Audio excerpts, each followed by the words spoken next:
Hey friends, I know that a lot of us are trying to keep our grocery costs down, and I know that that feels really hard at times these days.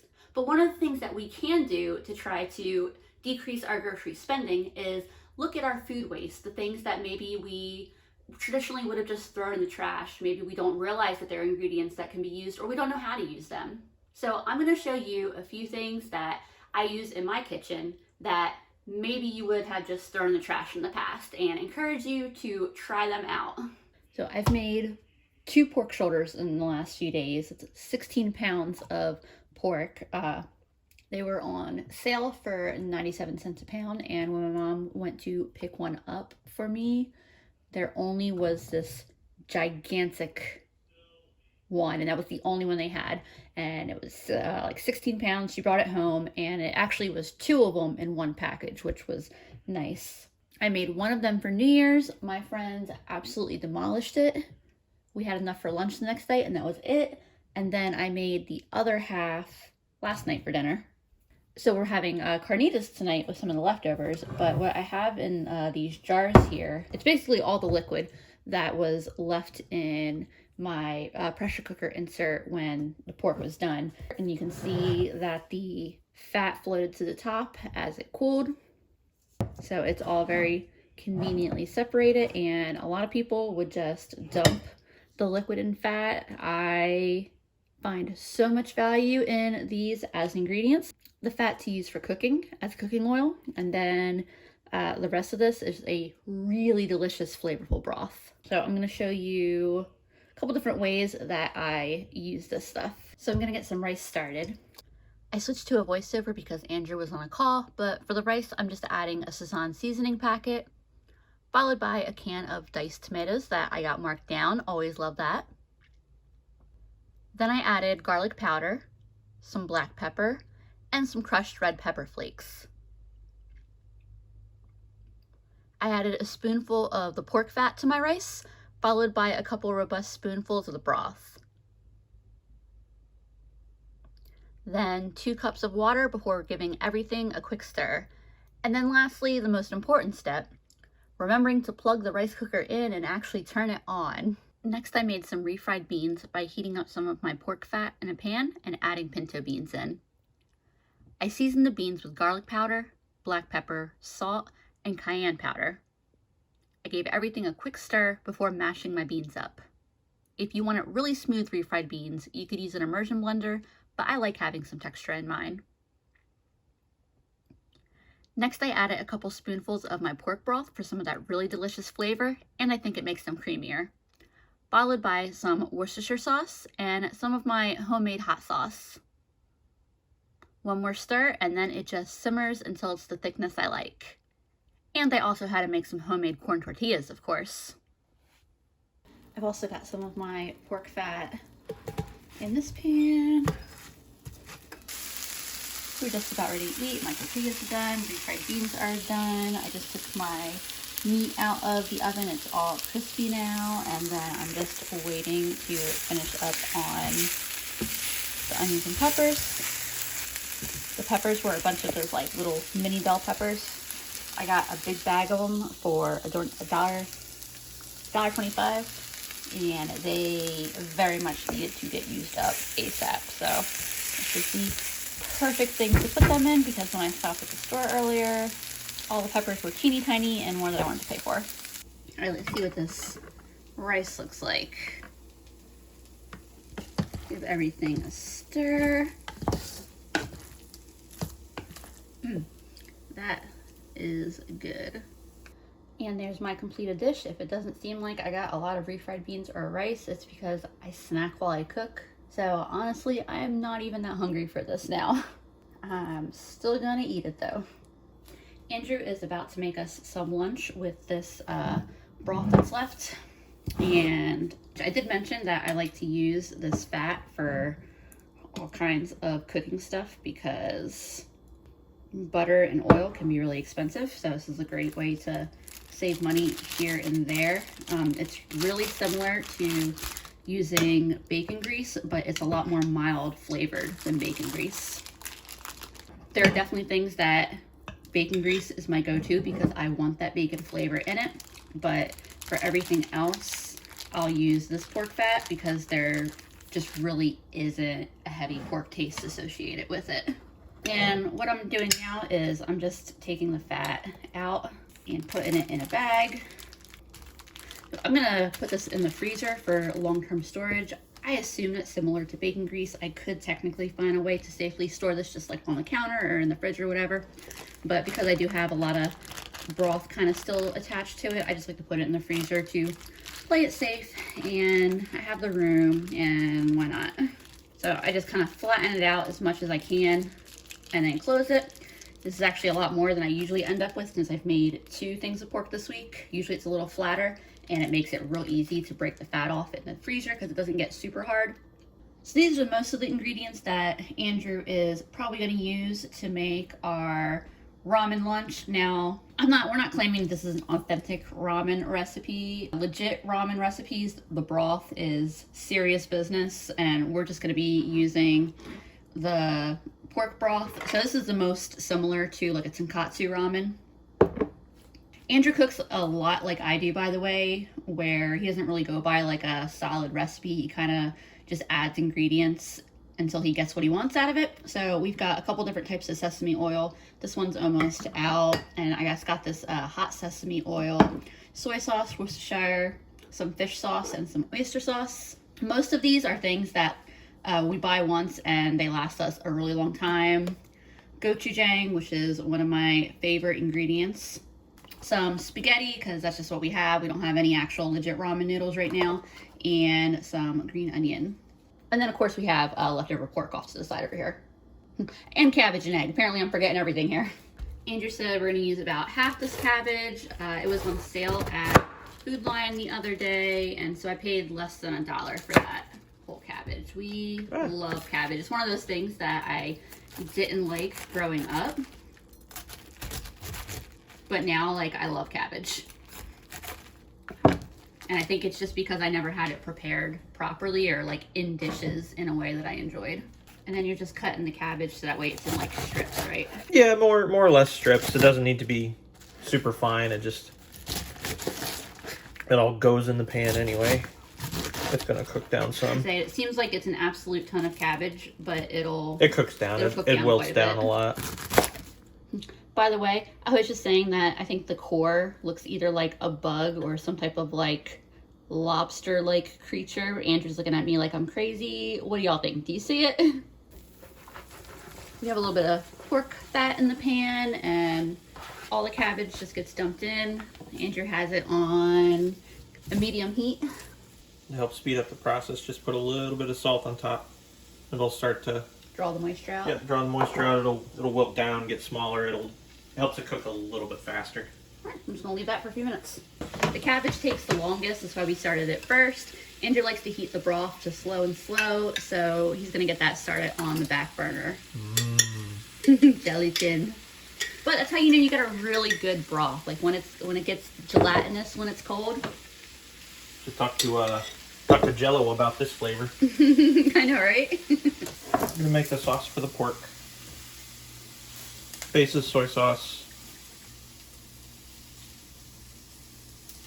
A little bit of sesame oil goes a long way. Garlic powder. I like garlic. How you know we're meant to be. A little bit of brown sugar.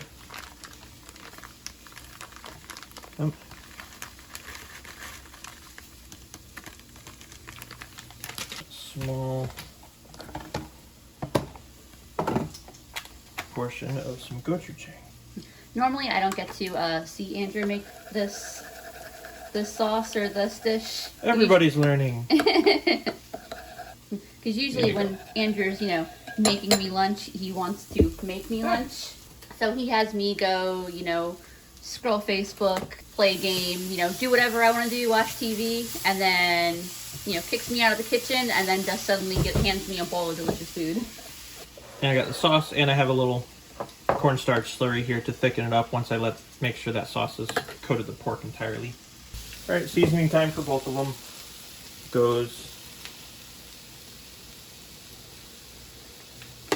garlic powder, because, yeah.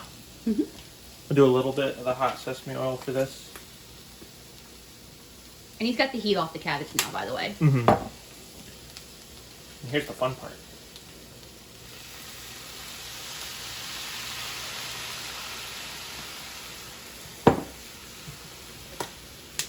It's a lot of fat. A lot of flavor. This is the bottom of the dish with the remaining pork. That's going to be turned down. We're going to let that kind of cook down a little bit before we add the cornstarch in. All right, we're going to season the pork broth, tasted it. A little bit of fish. More sesame oil. Not a lot.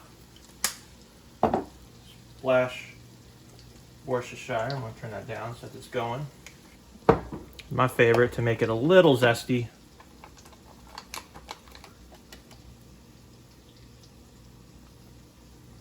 So thick. Gochujang. Andrew just added the cornstarch to the pork, so that'll be nice and thick. A little more. Y'all, I just had a moment. Andrew asked me to get the pasta out, and I was like, man, I should get one of those, you know, little pasta things where you stick the pasta through to know what a serving is.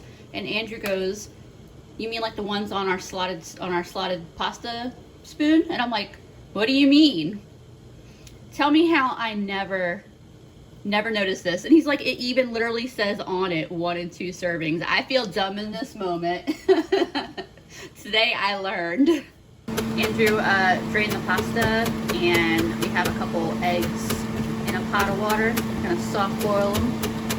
So one of the other things in this video that I wanted to show you, and I'm sure a lot of you know this, but I wanted to show it anyway and show like specifically how it works, is that these, you can get at least 1 more serving of green onions out of these, and it's so easy. Here's what I do.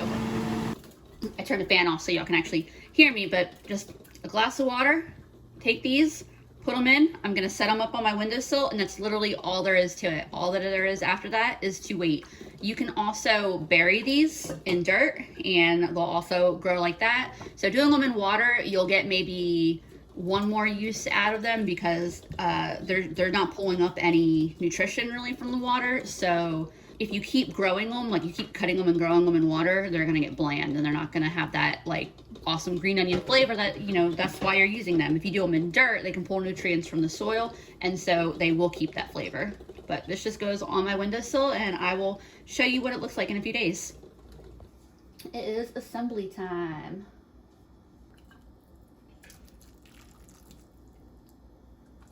That is a really beautiful colored broth.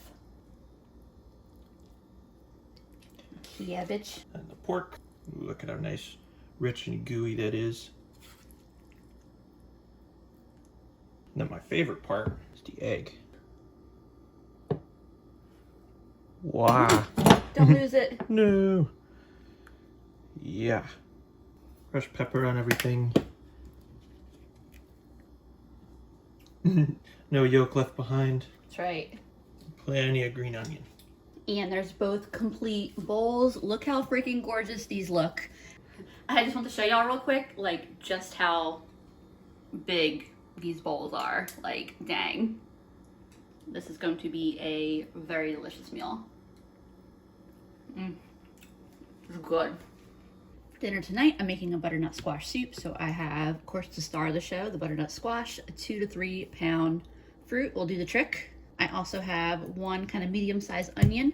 Usually I use whole carrots. For whatever reason, it's been cheaper for me to buy these bags of baby cut carrots than the bags of full unpeeled, unprocessed carrots. So when I use regular whole carrots, usually I would use 1 large carrot or a couple medium, but I'm just gonna use a little pile of these cut carrots. And then I have 2 apples. I got these in a bag of marked down apples. It was 4 of them for $1.25. I ate the 2 of them that didn't have any bruising already. And let's see, this is a Golden Delicious and a Autumn Glory.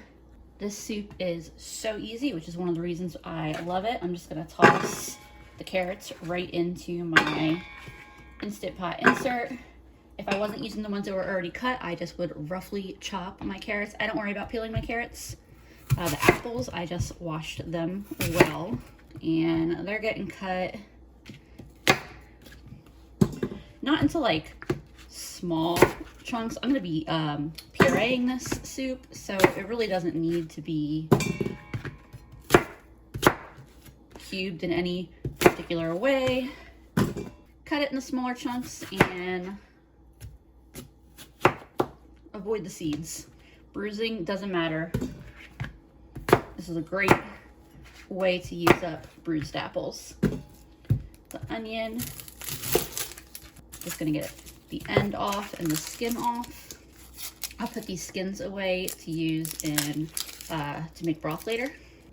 I have a bag in the freezer that I keep, and when I get some chicken bones, I'll pull out a ton of the veggies I keep in the freezer, the veggie scraps, and make some broth.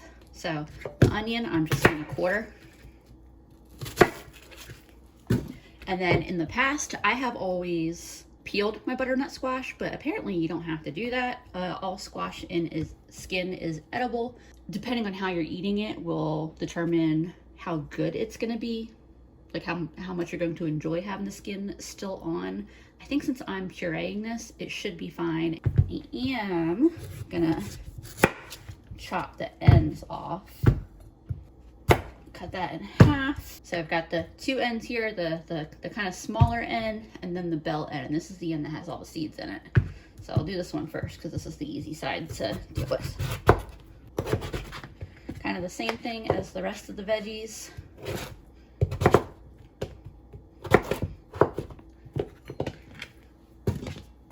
I'm just quickly cutting it into smaller chunks. And peeling is always the worst part of this soup, so it's a step that I'm happy to cut out. And then we have the end with the seeds, so cut that in half. I have my oven preheated to 275. We're gonna roast these seeds. The seeds are easy to get out. You're just gonna scoop this out like you would a pumpkin. I've got the seeds separated, and the same thing happens to this end of the squash as the other. So here's what my insert here is looking like. I'm gonna add 2 cups of chicken broth. If you wanted to make this vegetarian, just use a vegetable broth. I used bouillon for my broth, so I just mixed it up in this jar real quick. Quick technical malfunction, but I added black pepper. I added some red pepper flakes because I ran out of cayenne, and then I'm adding some pumpkin pie spice. You can just add cinnamon, but I like the variety of spices that are in the blend. And that is all there is to this right now. I'm gonna pop the insert into the pressure cooker and cook it for 10 minutes on high pressure. I separated my seeds from that little bit of pulp that was still wrapped up in them, and I'm gonna give these a real good rinse in hot water. Just drying these off a little bit. Okay, so I have a pan just about ready here. I'm kind of doing a shortcut way here. You definitely could just put your seeds in a bowl and coat them in oil and toss them around.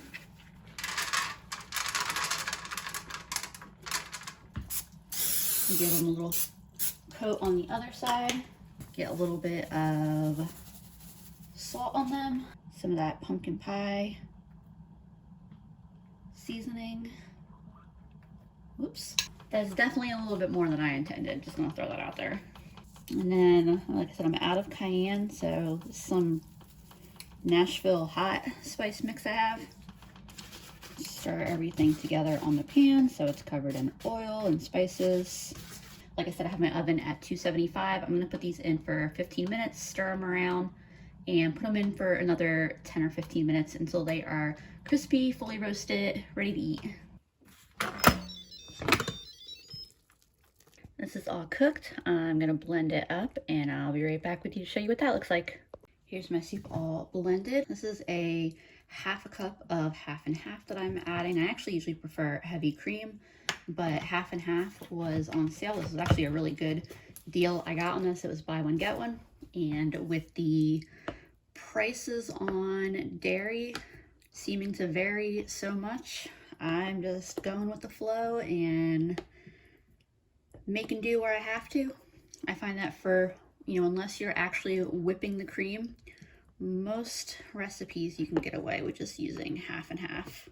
And if you wanted to make this vegan, coconut milk would be a really excellent substitute for the cream. Give it a taste. That is great. I don't need to change a thing. I mean, it absolutely screams fall flavors, but it is, of course, delicious any time of the year. And the cayenne doesn't make it spicy necessarily, but it gives just a nice heat and warmth to it. It is one of my favorite soups. Might even be my favorite soup. I'm pulling my squash seeds out. They should be done. A good tell is I started kind of hearing them crackle and pop a little bit. These are really, really, really good. I could definitely just sit here and eat this whole tray by myself, but I guess I should be nice and share, right? I'm using those seeds as a garnish for my soup. I'm also gonna make a little salad to go with this soup, and I think I will toss some seeds in that as well. They also would be really great to just save as a snack. Definitely a really, really fantastic use of something that a lot of people are probably just throwing out from their squash. I keep meaning to take a clip and show y'all, but this is what the green onions look like after 2 weeks or so. I did add some more. You can see there are a lot more in here. Andrew did get into one of them, and you can see that it is already regrowing. So y'all, I am having oven issues. I set this to 425. It fully preheated, or at least the timer went off and said it was preheated, but I was still able to touch the rack in there. It definitely was not 425. So I shut the oven off, turned it back on, did the same thing. It still wasn't hot. I bumped the temperature up to 450, and it seems like now it's actually heating up. I'll start the troubleshooting process later on to try to figure out whether it's just like a part that I can easily and affordably replace, or whether it's more worth it to just invest in a new oven. This one is like 17 years old, so if I replace one part and something else is gonna go, you know, a month or a couple months from now, the broiler already is broken too, so we'll see what happens. I have a handful of potatoes here that I scrubbed really well. I usually don't peel my potatoes most of the time. I just leave the skins on, whether I'm making mashed potatoes or roasted potatoes or pierogi filling or whatnot. Usually I leave the skins on, but I'm gonna be making some gnocchi, and for that I want to go ahead and peel these. Potato skins are one of those things that a lot of people are just gonna stand over the trash can and let those peels fall right into the garbage. Which I get, but at the same time really feels like a waste, because similar to eggs, the cost of potatoes this year has just been so much more than in the past, and there's so much nutrition in the potato skins. So I'm gonna show you one way to repurpose these potato skins instead of throwing them in the trash. First thing, of course, is to peel the potatoes. And I do want to mention that if you don't want to use your potato peels immediately, you can always toss them in a bag in the freezer. And I just have a bowl back here that I'm tossing them in. So one of the unfortunate aspects of my oven acting up is that I spent a bunch of time yesterday filming a whole clip showing how to use aquafaba, or literally bean water. I saved the liquid from a can of chickpeas, because that is definitely something that most people would just toss, and showed how you could whip it up to make some aquafaba meringue cookies. And it whipped up really beautifully, but once it came out of the oven, they had, I don't know if the oven was the wrong temperature, an inconsistent temperature, but they just did not do well. And I just did not feel like trying it out again. So either when I get my oven fixed, or if I get a new oven, I'll have to refilm that one again. The bright side of them not working out is that, you know, it was just the liquid that normally would get thrown out from a can of beans. So it's not like I tried making meringues with a bunch of egg whites and had them not work out. I wouldn't mind doing a whole video on aquafaba. You can use it as an egg replacer in all kinds of dishes and in all kinds of ways. And so it's a really, really neat ingredient. I think if these were like big russet potatoes, that's where I'd really be getting some long, thick peels. But you can use any potato skins for this. I have all of my potato peels. I have my oven preheated to 450. I feel like 425 is what I would normally pick for this, but I'm just not gonna mess with it right now because it's working. Adding some oil to the potatoes, and then I'm gonna season them well with some salt, pepper, and I'm gonna use some of this Nashville hot chicken seasoning that I have. Ooh, even better. One of my viewers, Tiffany, sent me a package, and besides leaving me a really nice note, she sent me some seasoning, and I think that this is the perfect time to try it out. And then everything's just gonna get tossed around or stirred around really well. Since the potato skins are so thin and want to kind of stick together, I think it's easier to use my hands. And these can be seasoned however you want. You don't have to go hot and spicy like I do. You can do something more like Italian herbs and Parmesan. You can go heavy on the garlic. You could sprinkle taco seasoning on these. Like, you can go for any profile, any flavor profile that floats your boat. And these just get spread around on a baking sheet. The more you spread them around, the more space they have, the better they're gonna cook. And I'm gonna put these in the oven for just probably like 15 minutes and check on them. Probably stir them around a little bit, and then probably cook them for another like 4 or 5 minutes. This is straight out of the oven at 15 minutes at 450. I am not putting them in any longer. They're perfectly crisp, not burnt. I do still think 425 would have been the better temperature, but like I said, I'm not messing with my oven right now. But these are good. These are really good. Andrew and I are easily gonna go ahead and clean this pan right now. So yeah, don't throw your potato skins out. Just toss them in some oil and spices and throw them in the oven.